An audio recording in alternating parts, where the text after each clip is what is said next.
Welcome to another Community Connections Cancer Education Series. Thank you so much for joining us.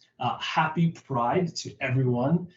We have a very exciting session and class for you today, so thank you so much for joining us. My name is Jeremy Capone. I am the wellness chef for the Cancer Rehabilitation and Survivorship Program at the Princess Margaret Cancer Center. I am cisgender, male, straight, and my pronouns are he and him. And today I am super excited to be joined by the Sexual and Gender Diversity in Cancer Care group at Princess Margaret and UHN. And we have a special class for you today, but they're also putting on some amazing events for Pride Month, which we will plug shortly.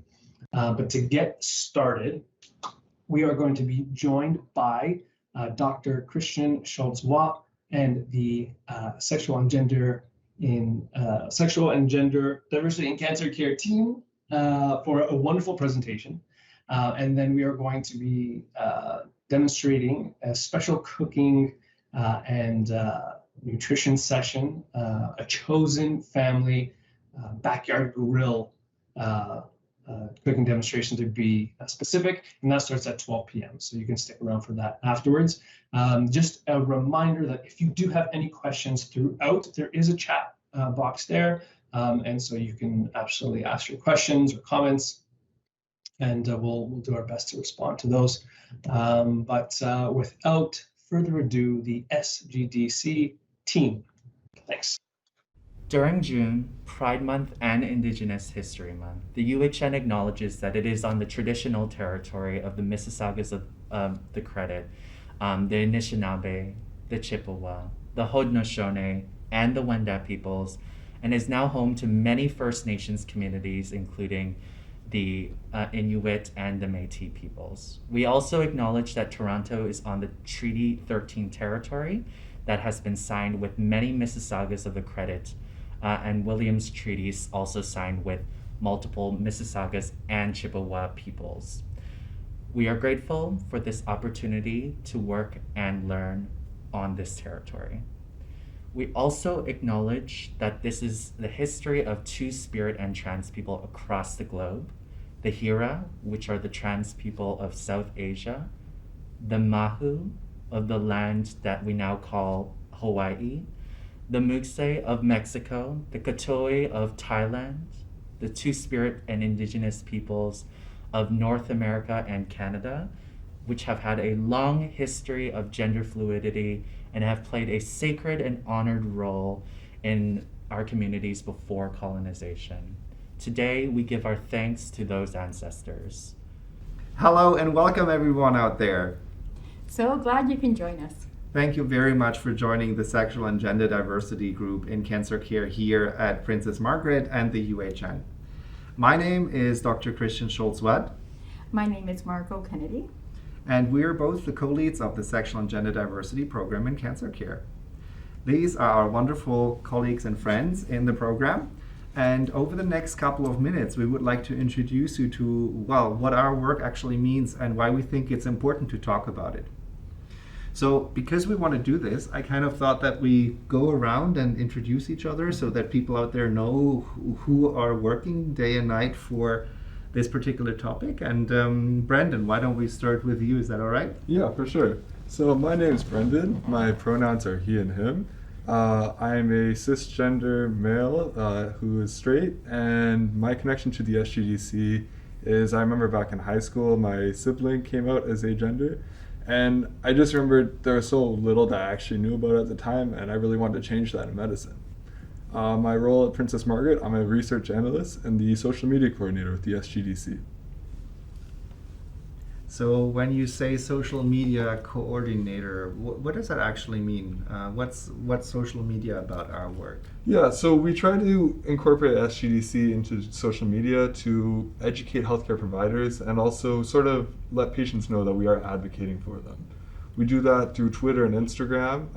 Our handles are at @PMChosenFamily. And we sort of post content to sort of show patients that we are advocating for them, we're supporting them, One of the ways we do that is through a post called the Mondays Challenge, which we try to give patients, we show patients challenges every day and give healthcare providers that perspective and sort of show them what patients are going through every day, how that impacts their healthcare experience, and what healthcare providers can do to give them a more inclusive cancer care experience. A lot of times what it comes down to is just healthcare providers really need to listen to their patients, really need to be aware of the challenges they're going through, and also just stay educated on SGDc matters. And one of the ways you can do that is through one of our other posts, which is the Thursday Research, where we sort of put a spotlight on any SGDc cancer research that's going on right now. And we just sort of give a bit of a summary and some of the takeaways from that paper, and also give healthcare providers a paper they can read about. Very nice. Thank you. And I think you're doing a really amazing job. Thank you for this, Brandon. Have you all seen the Monday Challenge? Yeah. Yeah? I share it. I do too, every single time. Click, click, click. I do all the time. So, Brendan, why do you think social media is a really powerful platform to use in promoting sexual and gender diversity? Yeah, so the thing I like about social media is it's education in a different medium, right? So many times you get all these pamphlets and these emails from your work. You don't always want to read that at the end of the day. So social media is just something a little lighter, something that is a little more friendlier to, that it's something you can go home to and read easily, right? So it's not like a long book, it's not something you got to search for yourself. We're trying to give you that content so then you can learn. Mm-hmm. And social media has also connected us with friends around the world and with colleagues who are pursuing similar topics. And actually, it is through social media that we're connected with our wonderful colleagues and friends of Queering Cancer, who have a pan-Canadian website, which is actually addressing the topic of cancer care for sexual and gender diverse people. Hello to Queering Cancer. Wonderful. Okay. We're big fans. Yes, we are. So, well, maybe, should we continue with Raymond? What do you think? Sure. Sure. So, hi everyone. My name is Raymond, and I go by he, they pronouns. I am a non-binary person, a person of color, and I am wearing red today. And I have a lovely rainbow bandana on my left arm, but it might be the right arm in the camera. And I work as a health surveillance screener. So when you first come into Princess Margaret Hospital the first time, you see me, and I greet everyone with cheery love and respect. And so I was drawn into this sort of role because Brendan came to the site on one day, and I found out about how amazing this sort of community is, and it's given me a lot of love for my activism and my work, and it's fueled everything that has gone on since then. So I'm incredibly grateful for everyone here today and everyone who isn't here today, because everyone's contributed to my growth, and I'm sure everyone has contributed to their own growth too. Great. So, Raymond, can you tell us a little bit about why are first impressions really important for our patient community? So when you come into the door, it can be very daunting for a lot of people. It might be your first time coming into your appointment, and it is very daunting, especially if you're receiving a cancer diagnosis for the first time, and added onto the fact that your gender identity, your sexual identity may be impacted because of your cancer diagnosis or your test results. I find that it's so important to kind of ease the burden of patients that are coming inside the hospital. So just to sort of say, you know, Princess Margaret is a welcoming space. Yeah. We invite all of you into the door. You don't have to leave your sexual orientation and gender identity outside. 100%, I agree with that. It's when we come in, we repeat the language of being gender neutral first with the patients, and we address people by what they want to be addressed as, and that gives a good impression because we're not just promoting this sort of idea of everyone being equal, but we're also ensuring that they're seen. Yes. We have lanyards, we have the flag in Princess Margaret Hospital in both doors. And what we're trying to do is raise awareness about, the different topics. So, you know what, we will talk about this a little bit more soon, about the buttons and the lanyards and everything. I want to talk a little bit amongst us, quite openly also, about the risk of tokenism. What's currently a trend, what are things that people want to talk about? And yes, we hear more and more talk about sexual and gender diversity also in cancer care. And I don't know what you think. How can we make sure that our work actually is addressing the actual needs of sexual and gender diverse people in cancer care, and is not coming across as a tokenism or actually by accident othering of others? Any thoughts from anyone? Yeah, so for me, it's more than just having environmental indicators. It's about actually educating those healthcare providers and advocating for those patients. We need to try and make the change for them, so then these patients who are already going through so much don't have to themselves. Right. I think it's about building community, members of the community being a part of this group, creating partnerships with the community, like with Queer and Cancer, like with our patients that are going through these treatments, and meeting people where they're at, showing up every day and learning from them and learning from each other, I think. Yeah. That's lovely. I think that point about learning from patients is really important as well, because even though some of us are part of the community, we still have the potential to make mistakes 100%. And I think knowing when to admit that a mistake has been made and knowing when to listen to patients when they bring that to our attention is also extremely important. Oh, I love that, Lauren. That's beautiful. That's beautiful, Lauren. And I think, Margot and everyone, I just also want to say, I guess that is kind of the driver behind our approach, not to say we have a one-fits-it-all solution already. We're trying to kind of struggle with finding what the sexual and gender diversity in cancer care program is all about.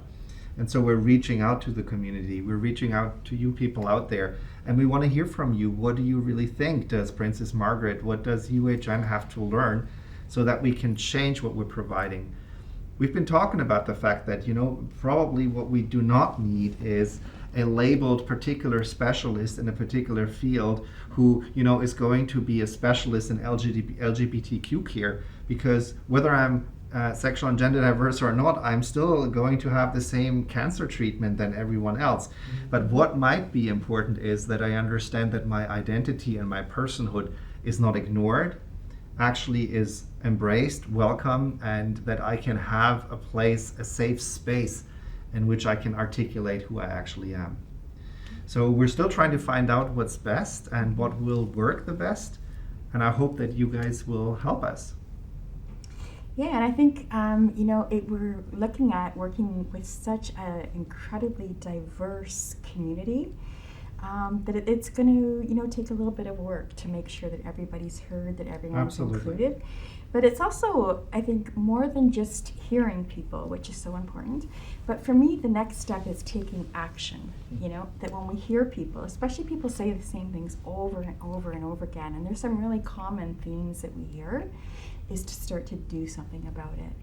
And I think that's what I really am loving about our group, is that we're a group of really focused action people, So we've heard that patients feel absolutely invisible, like they just don't exist.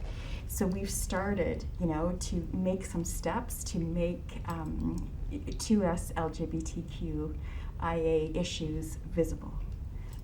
Just by our rainbow masks, by our lanyards, by our pronoun buttons, just by all of those little things, by pamphlets on the wall.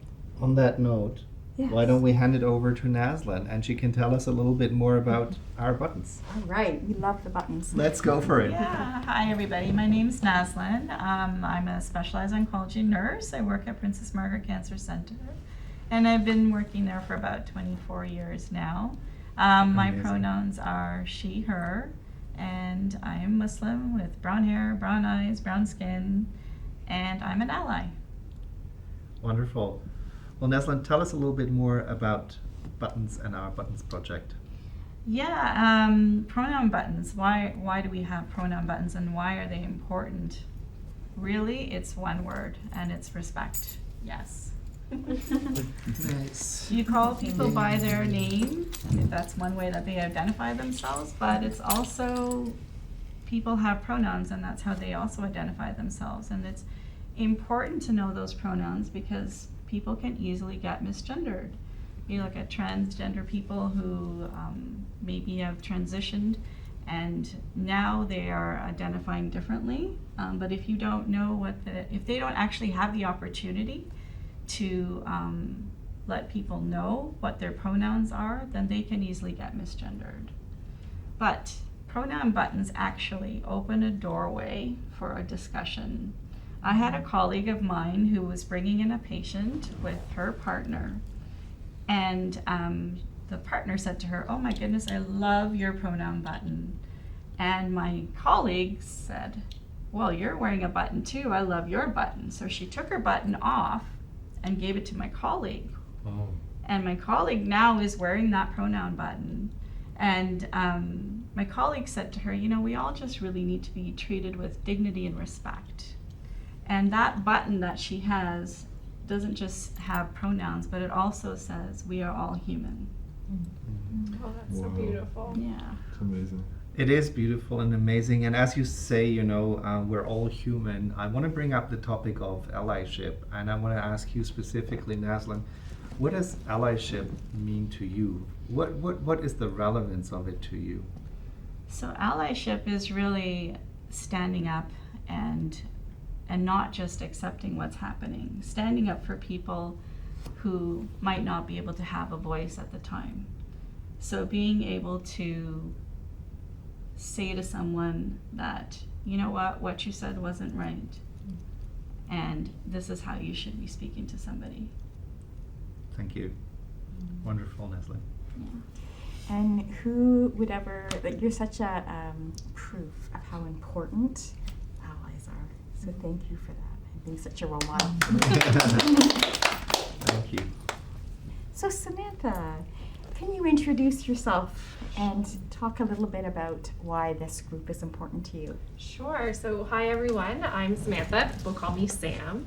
I go by the pronoun she, her, and I am a proud pansexual cisgender woman and an advanced practice nurse educator at Princess Margaret. Part of the reason why I joined this program is because I'm currently in a heterosexual relationship. So working with the community really makes me feel a part of it, identifying as a queer woman. And as an educator, I am passionate about healthcare education, specifically talking about sexual and gender diversity in cancer care among us and among our colleagues. I think it's really important because, as Naslin said, everyone that we care for is human, and we want to make sure that they feel that way.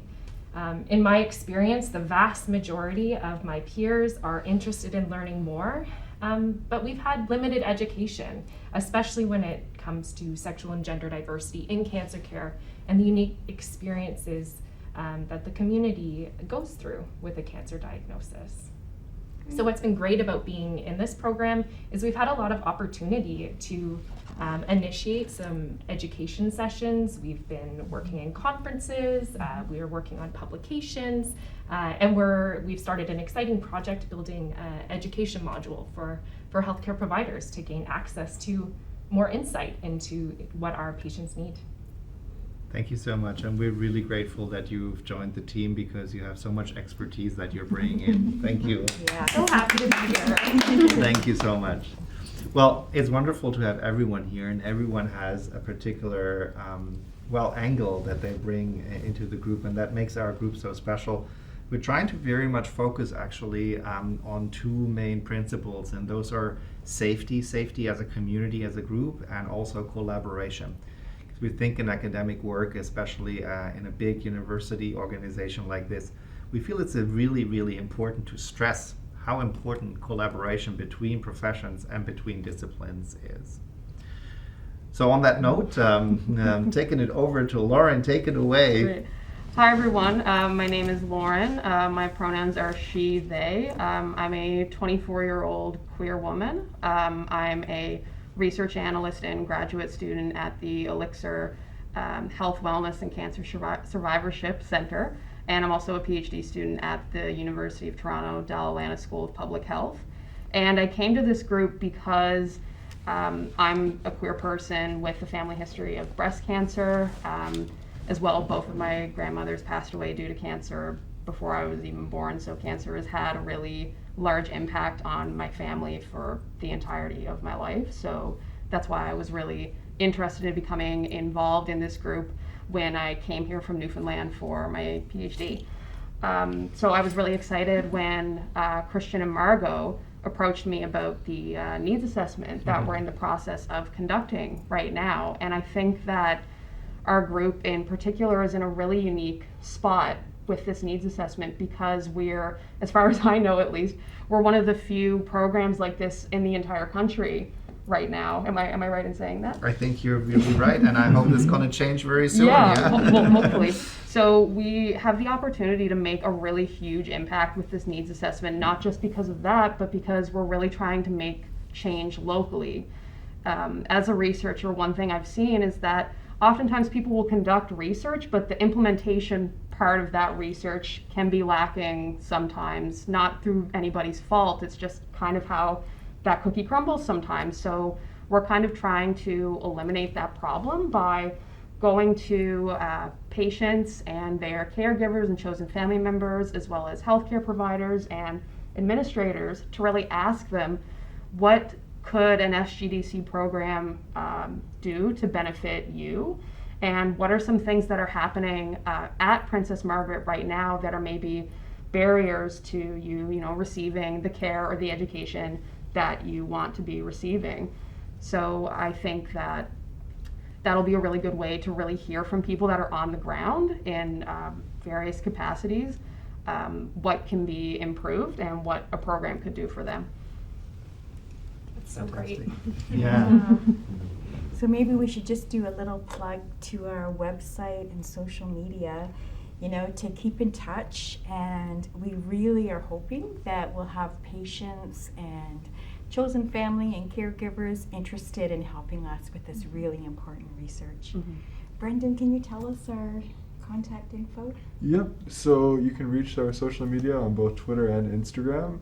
The handle is @PMChosenFamily, and all our website information can be located at Linktree, so it's linktr.ee/PMChosenFamily, and you can find our website, our Instagram, our Twitter, and so many other resources there. You've done such a good job. Thank you so much. Thank you.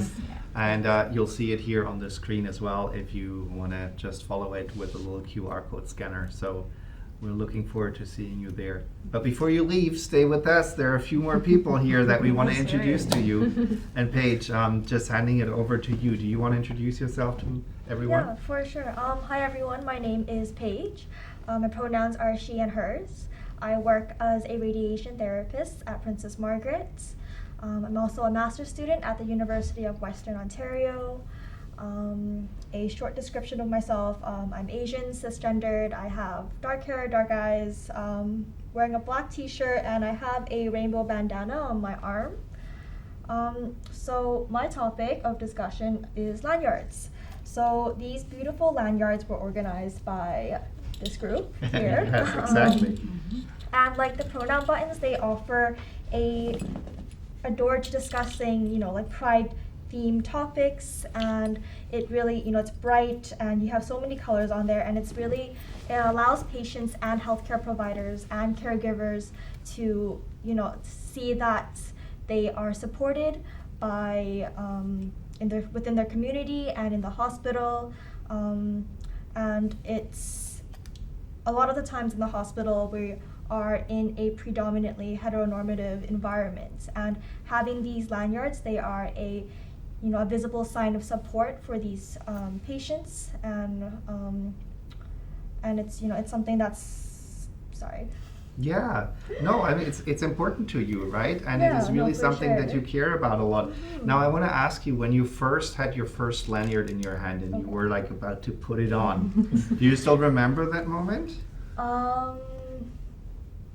Yeah, I was actually, like when I first joined UHN, I had a blue lanyard, and I had seen photos of the SGDc members with the rainbow ones, and I always wondered, where I could get one of these. And now I finally have my own. Yeah, exactly. All Fantastic, and You you're welcome. earned it well. Yeah. But as you say this actually speaks to the very power of signifiers and how it can feel a little bit safer and a little bit more inclusive. And then maybe also one can be a little bit braver when you feel safe enough in an environment like Princess Margaret Cancer Center. So I have to say, today I got Please. on the elevator and I was person number 4.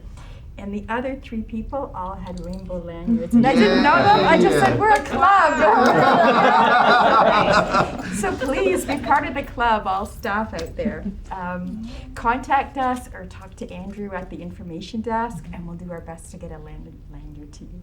It's been wonderful giving them out. Isn't we're it we're fun? going through a bit of a transition at UHN right now that is a bit tense.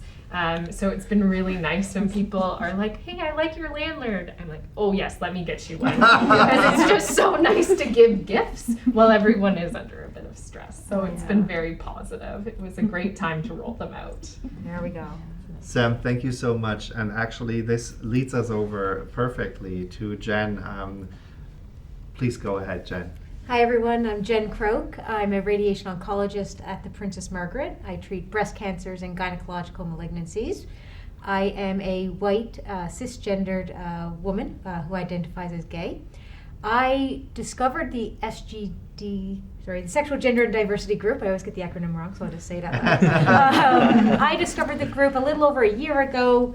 Me and Naslin, we identified a gap, I guess, in patient-centered inclusive care with respect to resources and navigation for LGBTQ2+ patients. We had a patient who is transgender, and it did spark a lot of discussion amongst our colleagues. Some people didn't know what pronouns to use, didn't know kind of how to interact or feel comfortable interacting. And I think as providers, if we feel uncomfortable with our patients, we can only imagine how our patients feel with us. Yeah. And there is of course a hierarchy in that, in that position, patient provider. So myself and Naslin took the lead and applied for an award that she got, and I was her supervisor.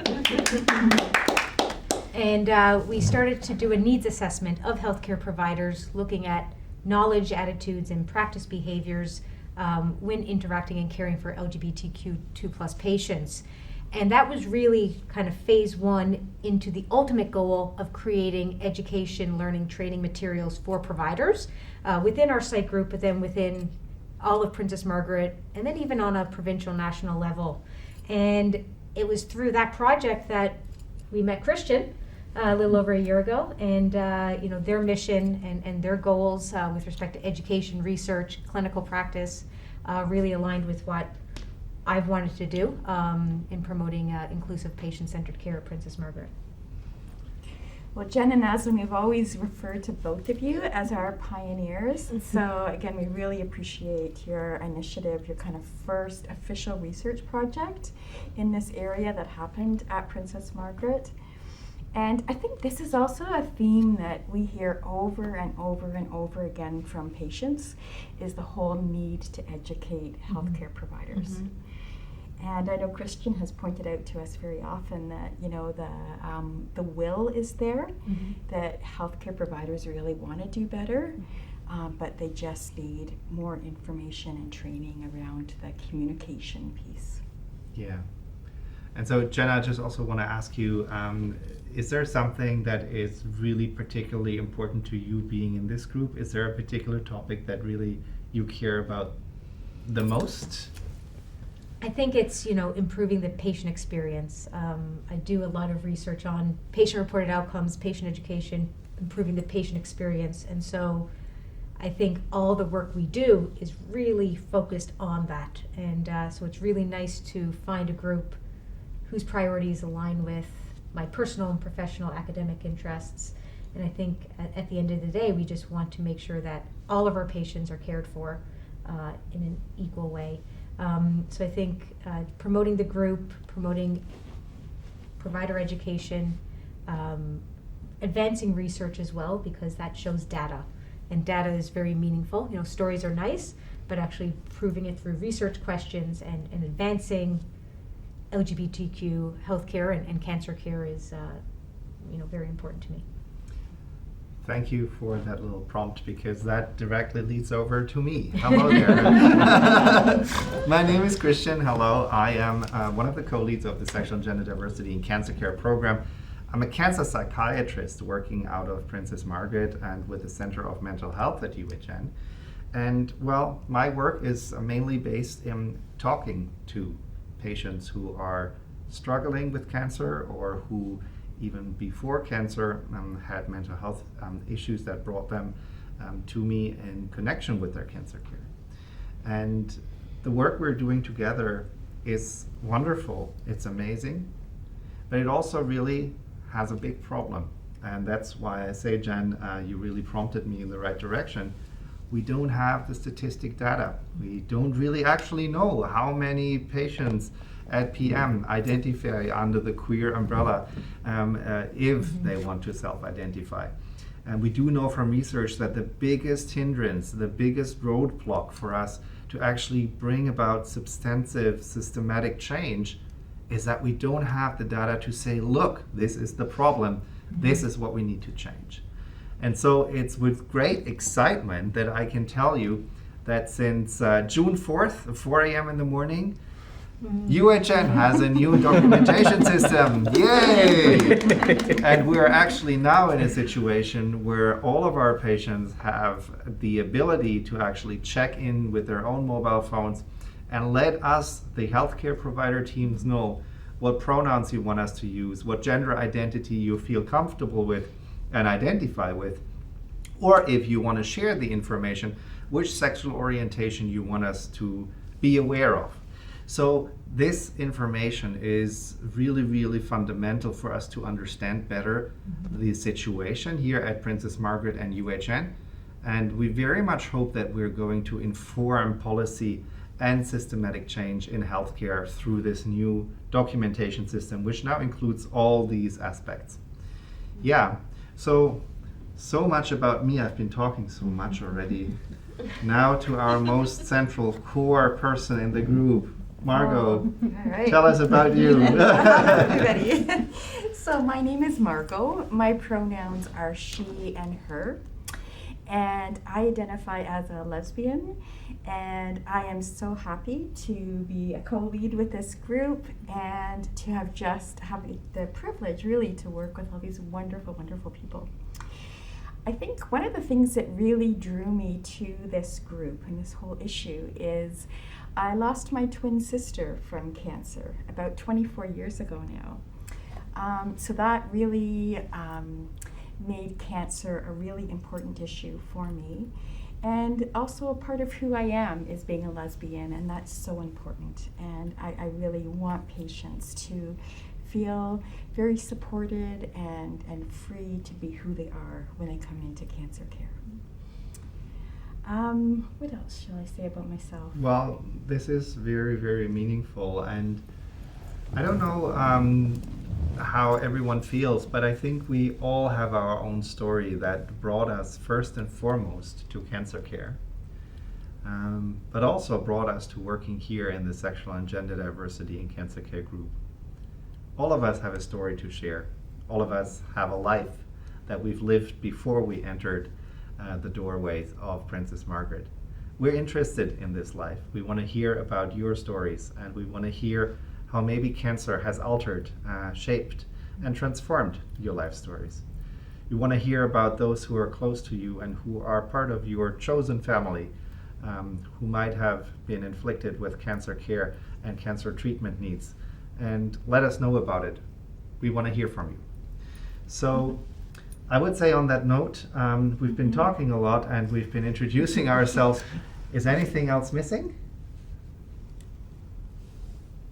One thing I forgot to talk about was our within resources and navigation is the fantastic resource guide that was put together last year, launched last year in Pride.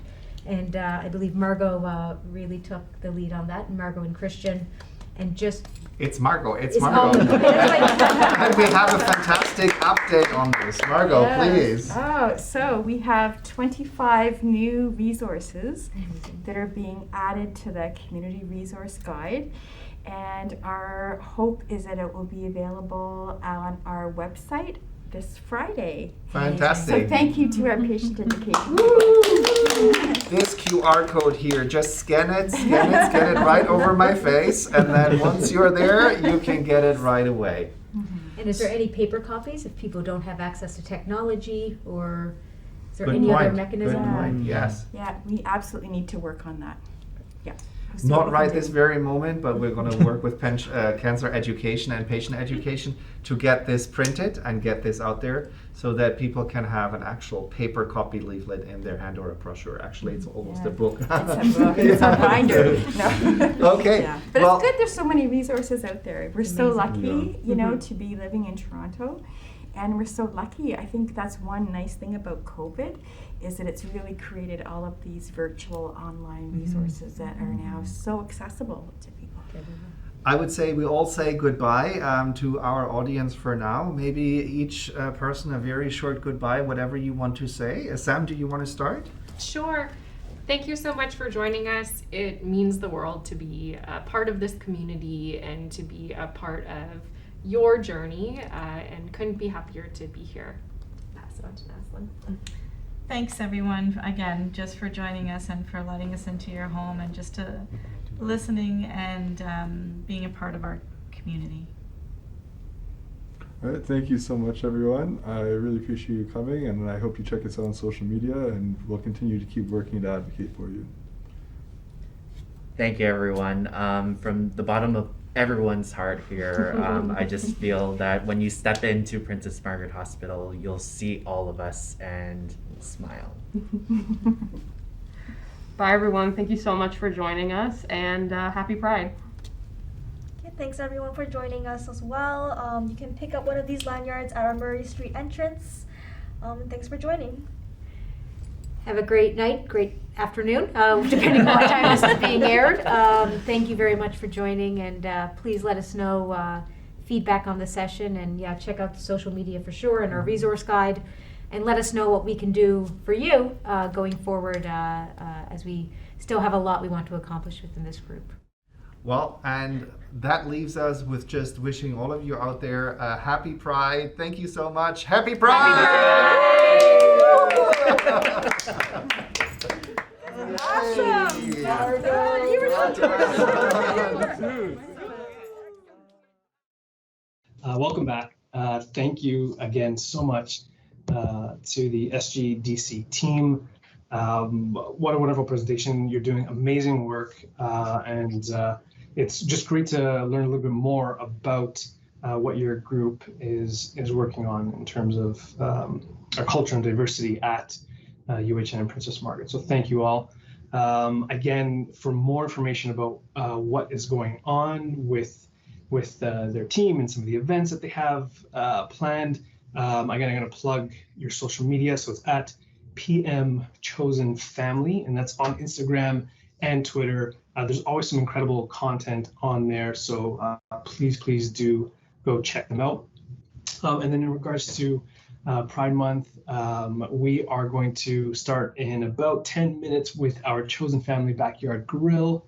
But Wednesday, June 22nd, the SGDc team is hosting Kimiko Does Cancer with Kimiko Tobimatsu and Keet Ganiza, sorry if I mispronounced that.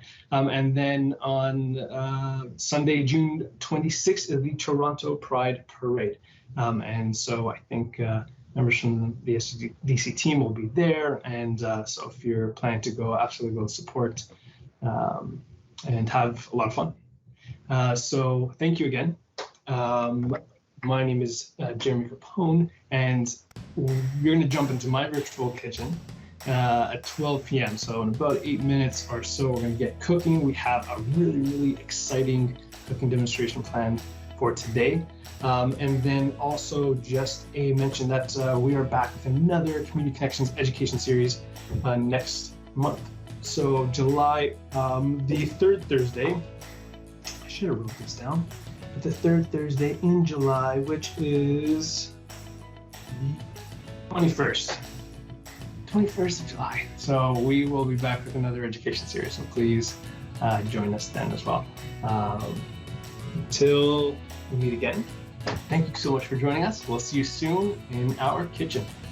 Thanks, everyone.